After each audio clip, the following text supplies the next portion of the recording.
Baik, assalamualaikum warahmatullahi wabarakatuh. Waalaikumsalam warahmatullahi wabarakatuh. Apa kabarnya hari ini? Baik, Pak. Baik, ya. Sehat? Sehat, Pak. Sudah makan? Sudah, Pak. Sudah mandi? Sudah, Pak. Ya, Bapak melihat kalian semua hari ini ceria, kemudian Bapak melihat hari ini kamu nampaknya bersemangat untuk belajar, ya. Silakan ketua untuk disiapkan dulu sebelum kita mulai belajar. Ya, Bro. Udah dimulai.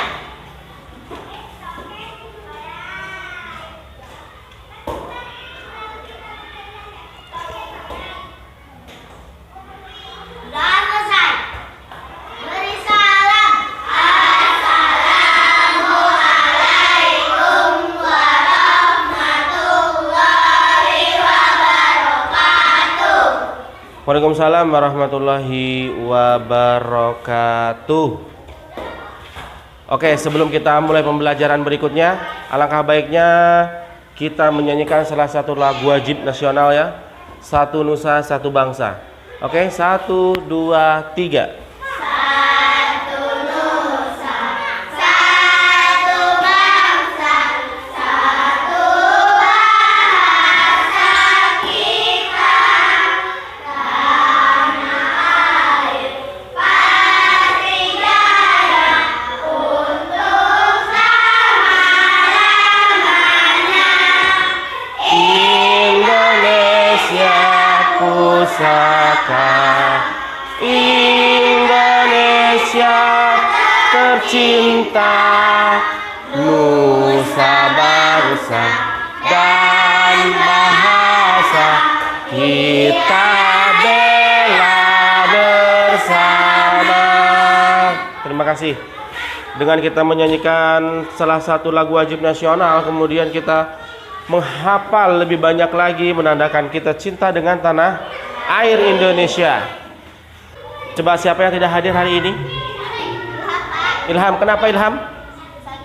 Ya, kita doakan semoga Ilham lekas sembuh, kemudian bisa belajar kembali bersama kita dalam pembelajaran setiap harinya. Amin amin ya robbal alamin. Baik. Untuk pelajaran minggu lalu, masih ingat apa itu materi kita minggu lalu? Tentang gaya, ya. Gaya apa saja itu gaya? Apa itu gaya? Tarikan atau dorongan. Misalnya pintu. Pintu ini kalau tidak ditarik, dia tidak akan pernah bergerak. Tidak akan pernah terbuka. Atau didorong, dia tidak akan pernah terbuka, juga tidak akan pernah tertutup. Jadi harus ada gaya itu tadi, dorongan atau tarikan, ya. Untuk materi kita hari ini adalah tentang wujud zat, ya. Wujud zat dan perubahannya. Jadi kita ada dua, ya. Satu, wujud zat itu nanti apa saja. Kemudian perubahannya apa-apa saja. Kita tampilkan video yang kita saksikan bersama.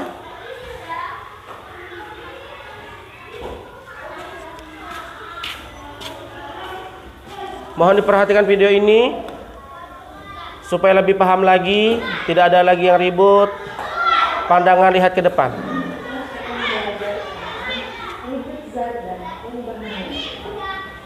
Materi ini merupakan salah satu materi pelajaran IPAS yang dipelajari di kelas 4 semester 1. Untuk capaian pembelajaran dalam materi ini yaitu peserta didik mengidentifikasi proses perubahan wujud zat dan perubahan bentuk energi dalam kehidupan sehari-hari.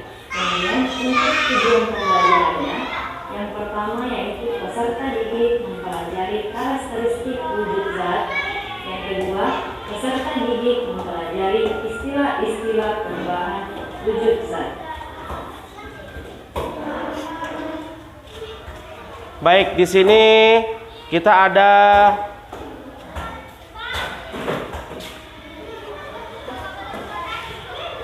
pencapaian pembelajaran dan juga tujuan pembelajaran. Capaian pembelajaran kita hari ini, lihat proses perubahan wujud zat. Jadi nanti perubahan wujud zat ini ada prosesnya seperti apa nanti prosesnya ya. Kemudian yang kedua, tujuan pembelajaran kita hari ini adalah yang pertama ya, kalian mempelajari karakteristik wujud zat. Seperti apa aja nanti itu ya, karakteristik zat itu tuh apa, seperti apa. Kemudian yang kedua tentang istilah perubahannya. Baik, kita lanjutkan lagi.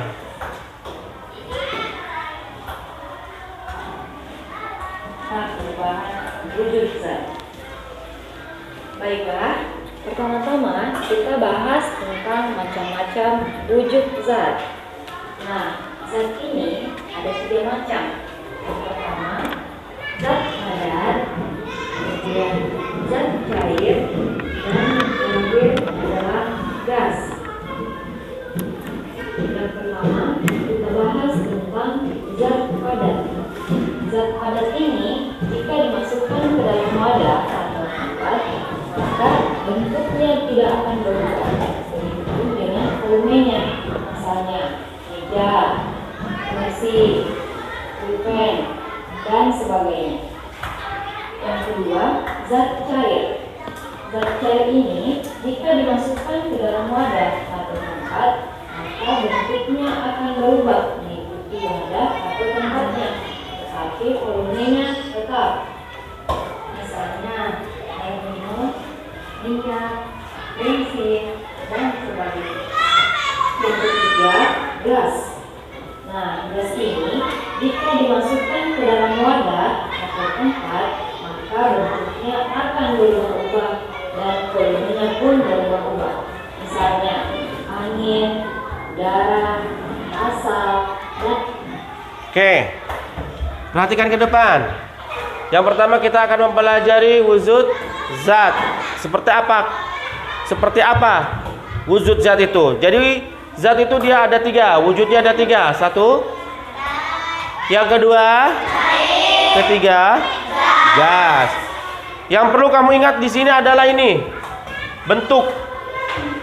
Kalau padat dia bentuknya tetap tidak akan berubah. Dia tetap sama. Maksudnya begini.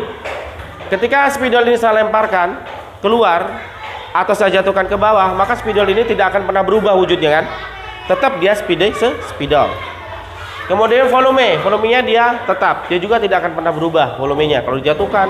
Kemudian kalau saya lemparkan benda-benda yang ada di sekitar kita ini, seperti halnya meja, kemudian kursi, pintu dan lain sebagainya. Itu adalah contoh daripada wujud zat padat. Kemudian cair, apa saja? Bentuknya dia berubah. Contohnya ini seperti ini tadi. Ketika bensin atau minyak dimasukkan ke dalam botol, maka bensin itu tadi seperti halnya botol. Atau air, kamu masukkan ke dalam gelas, maka air itu berbentuk gelas. Volume juga tetap sama, dia tidak akan berubah. Ya. Kemudian gas tahu? Gas itu apa saja? Seperti asap, ya, seperti asap-asap lah, asap rokok ketika kamu bakar-bakar. Terus udara, ya itu gas. Bentuknya dia mengikuti wadah, sama seperti ini. Ketika kamu menghembus balon, ya, kamu hembus balon, maka balon itu menjadi bulat. Ya, kalau balon belum terisi oleh udara, maka balon seperti yang tidak ada perubahannya, begitu. Ya, paham ya? Kemudian berubah-ubah, volumenya itu berubah-ubah. Kalau dia bentuk gas. Baik, kita lanjutkan lagi. dan sebagainya. Selanjutnya, bahas tentang perubahan wujud zat. Yang pertama, mencair. Pernahkah kamu melihat sesuatu yang mencair? Nah, benar. Gas yang berubah menjadi air adalah contoh benda yang mencair. Ini merupakan perubahan wujud zat dari padat menjadi cair.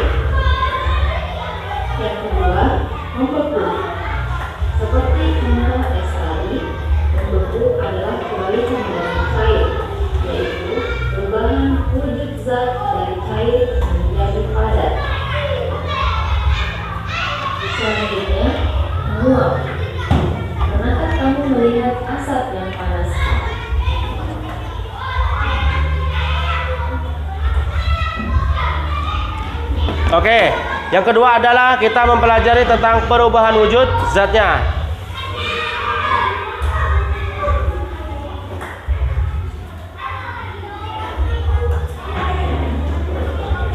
Perubahan wujud zat. Contoh yang pertama mencair dan membeku. Ini sebenarnya kebalikan saja ya, mencair dengan membeku itu kebalikannya saja. Kalau dia padat menjadi cair dan itu adalah contohnya es batu, maka prosesnya di sini tadi adalah ketika es batu itu kalian keluarkan atau kamu keluarkan dari kulkas, ya, maka es batu itu akan mencair. Sebaliknya membeku. Contohnya es tadi. Ini kan cair asalnya. Ketika kamu memasukkan air ke dalam wadah, kemudian kamu masukkan ke dalam kulkas, maka si air tadi menjadi beku, terjadilah dia es atau es batu. Biasa kita bahasa sehari-hari biasanya kita menggunakan es batu begitu. Jadi ini hanya kebalikannya saja. Ini adalah perubahan wujud zat tadi. Ya, contohnya mencair dan membeku, itu kebalikan. Baik, kita lanjutkan lagi. Cair menjadi padat. Selanjutnya menguap. Kenapa kamu melihat asap yang panas memasak air? Nah, itu adalah contoh peristiwa menguap.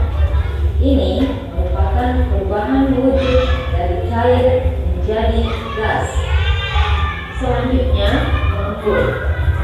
Nah, ketika kita memasak air tadi, di tutup panci ada air yang naik setelah proses menguap. Itu adalah salah satu contoh mengembun yang merupakan proses perubahan wujud. Oke, yang kedua adalah menguap dan mengembun. Dari dia cair menjadi gas. Ketika kamu merebus air di atas kompor, ya, maka air ini akan menguap. Ketika tutup panci itu kamu buka, dia akan menguap. Nah, air yang nempel pada tutup panci itu namanya mengembun. Sama contoh yang ada di sini, nih, ya.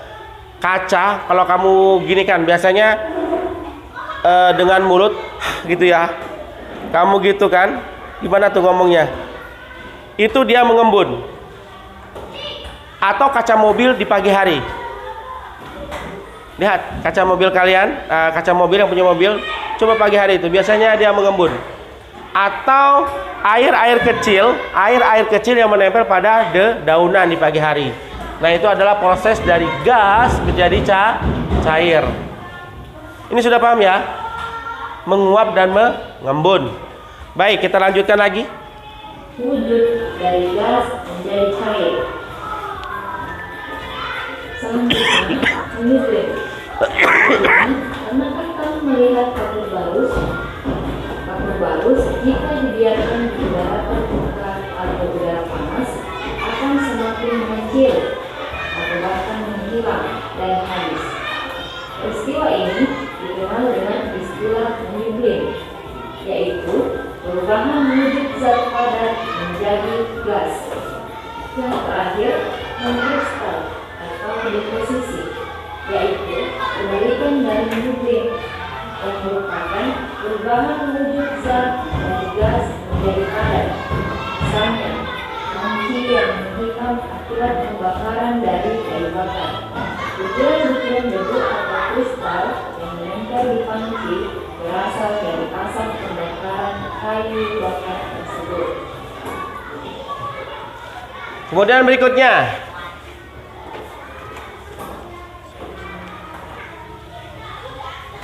adalah menyublim dan mengkristal. Menyublim itu perubahan padat menjadi gas.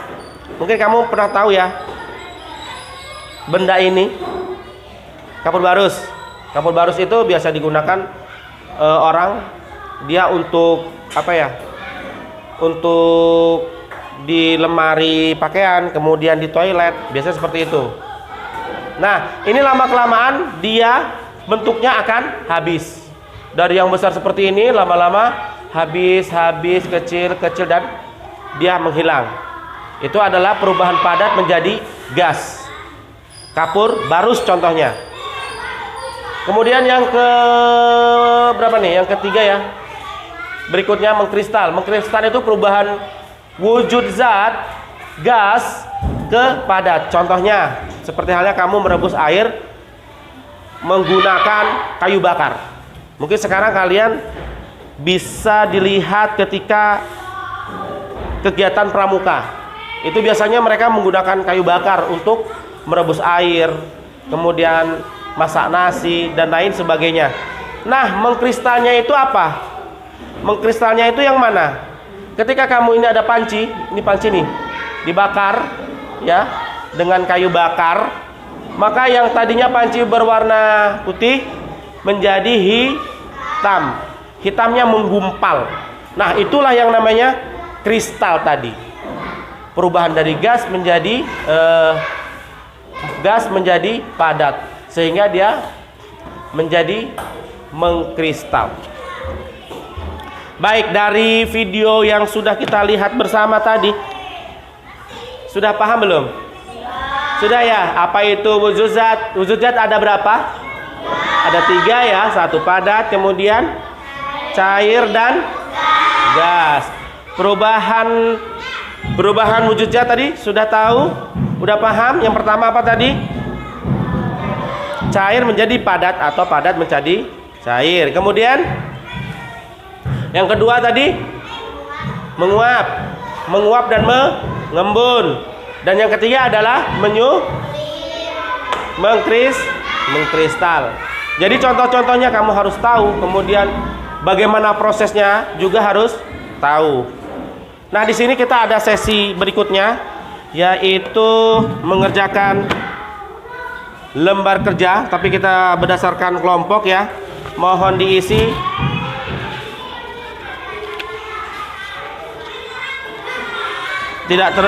Tidak perlu tergesa-gesa ya untuk mengisinya. Bapak kasih waktu sekitar 10 menit saja.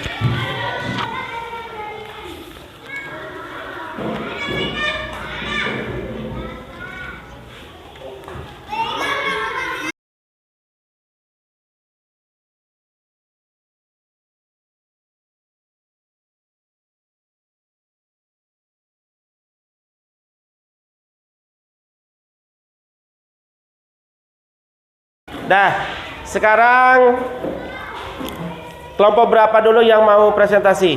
Kelompok A bisa presentasi? Bisa. Boleh. Silakan berdiri, kemudian perkenalkan diri, kemudian perkenalkan kawannya. Silakan. Kami dari kelompok A akan mempresentasikan hasil diskusi kami.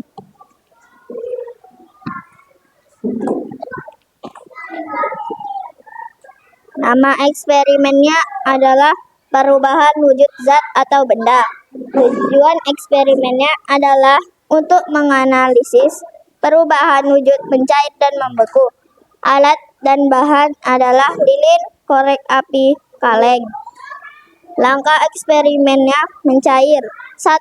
Ambil lilin kemudian nyalakan. 2. Kemudian lilin yang telah menyala tadi hadapkan ke arah wadah yang disediakan. Membeku. 1. Setelah lilin menjadi cair, kemudian diamkan atau didinginkan. Apa yang terjadi jika lilin dipanaskan atau dinyalakan dengan api secara terus-menerus? Jawabannya akan meleleh menjadi cair. 2. Apa yang terjadi pada cairan lilin panas setelah dibiarkan? Jawabannya akan berubah menjadi keras atau bentuk semula atau membeku. 3. Isilah bagian di bawah ini dengan jenis benda padat, cair, atau gas. Baik, terima kasih. Tepuk tangan buat kelompok 1 atau kelompok A. Ulangi lagi, tepuk tangan yang meriah. Baik, terima kasih. Jadi untuk lembar kerjanya kita kumpulkan ya.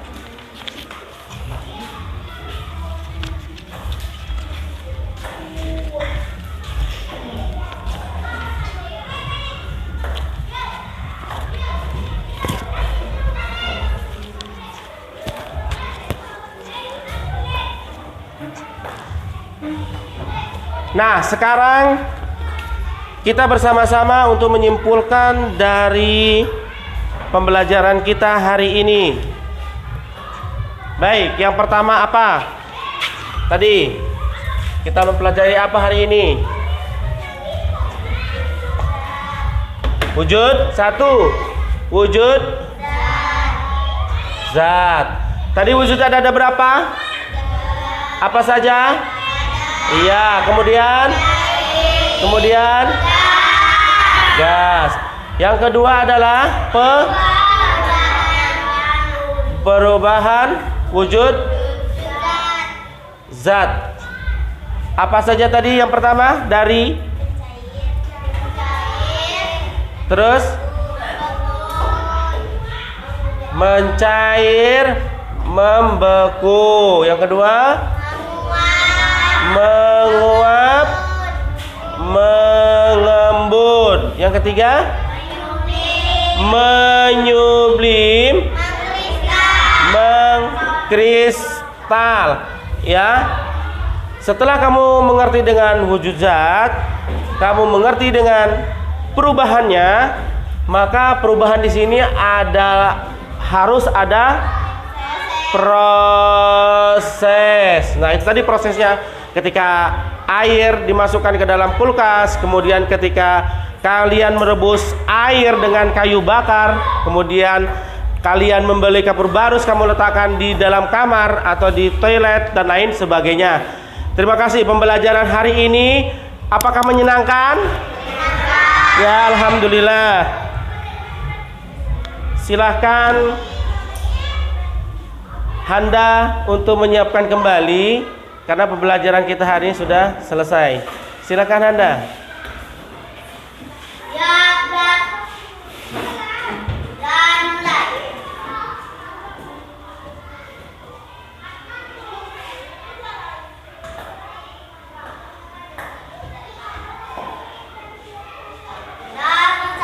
Beri salam. Assalamualaikum warahmatullahi wabarakatuh. Waalaikumsalam warahmatullahi wabarakatuh.